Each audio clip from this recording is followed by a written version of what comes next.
Hello, and thank you for watching the RPG channel. This is James. So, there hasn't been a whole terribly lot happening for me as far as just regular gaming goes. I've been playing a ton of Magic. I've been involved in about one tournament at least every week, sometimes two. This combination of draft and Type 2 constructed tournaments. And as far as role-playing is concerned, a friend and I are playing through Contender. It's a GM-less game that I mentioned in my last video. And if the bizarrely large amount of information I had about that game didn't give that away a little bit. But anyway, we're playing Contender, and since this is the first time I've really played a GM-less game, it's kind of weird. It took some getting used to because I'm used to the one like narrating the story and everything, so it was kind of a definite change of pace there.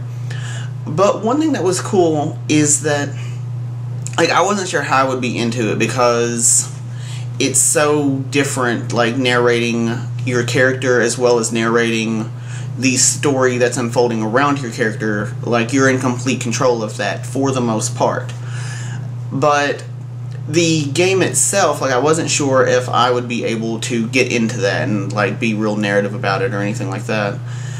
But the game encourages you to be narrative, even like not blatantly just because it's fun. But okay, so for instance, my buddy's character, who's also playing this, his character is like on top of the world. He's been winning most of his fights. Like, all of his non-boxing scenes have gone well for him. And so, all in all, this guy's like definitely moving up. My character, on the other hand, just cannot seem to get a break. It's like everything the guy tries to do ends up either failing or only half working or making things worse. He lost his first couple of fights, and so it's kind of hard to recover from that.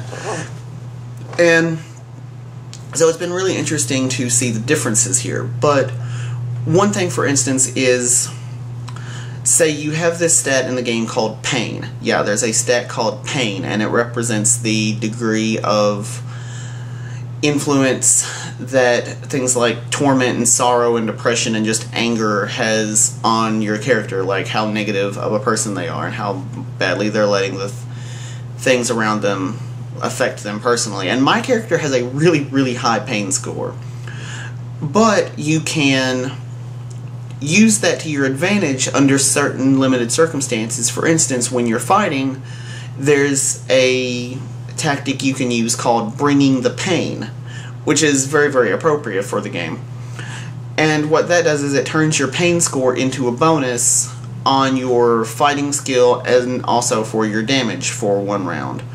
So my character, after losing several fights and having things not go well for him or whatever, had a really high pain stat.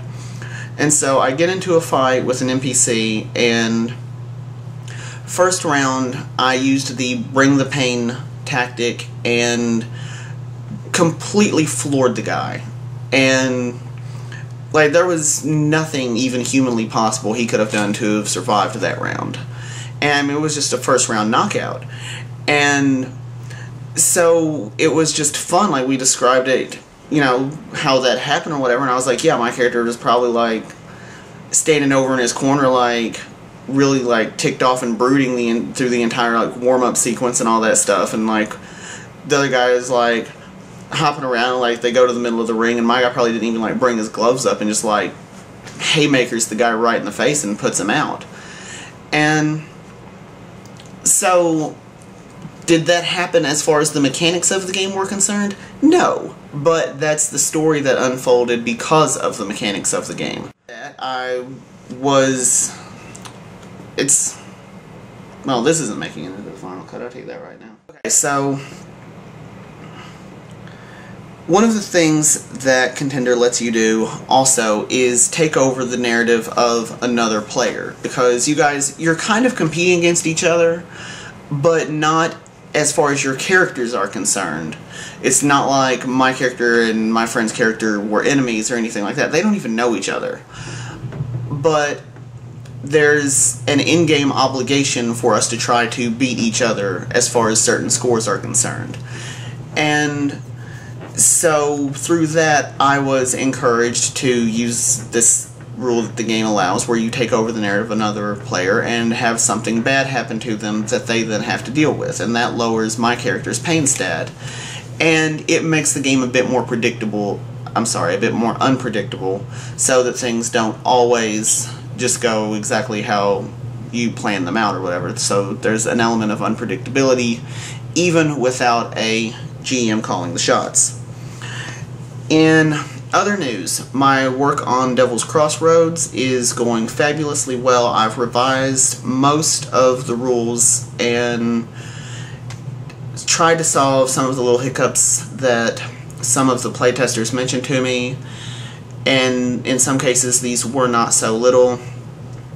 Changes that I've made were a lot of like streamlining and clearing up and stuff. For one, there's no longer a toughness attribute or whatever it was called. It got absorbed into just a general physique stat, which encompasses strength and constitution or whatever it was I was calling it. There's no more charts or anything like that to determine your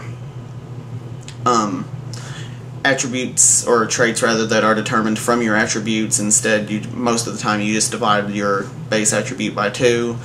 Your attributes don't become completely useless after character creation, and I've completely reworked the system of character advancement. I'm not sure anyone ever got to character advancement in the playtest, but now there's a completely new system for that, which I'm pretty excited about, because the old way was pretty much just a blatant ripoff of the Call of Cthulhu system. So hopefully this one is a bit more, I don't want to say original, because at this point it's hard to be completely original, but I think it does a good job of encompassing the same feel, but doing it a bit more differently. Let's say differently. And character sheet's a lot cleaner now. If you saw it before, everything was just kind of like spread all over the place. Like, I've tried to increase the readability of that. And also elements, like those personality traits and stuff like that that you pick out to say what your character acts like. Now those have a lot bigger influence on the way the game is played, and there are a lot more noticeable rules attached to them and how they're used. And also there's now another type of point that your character can earn throughout the course of the game called character points, which work different from the determination points that you had before, but character points have a little bit more dramatic impact on the game and how it's played, so they're a bit harder to come by. Anyway, that's what's going on with me. I hope everything's going fine with you. I will keep you updated as things develop. This has been James, and thank you for watching the RPG channel, and I will talk to you next time.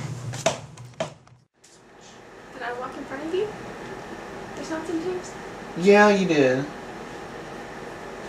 No, it's fine. I'm going to edit it out. I just forgot what I was going to say.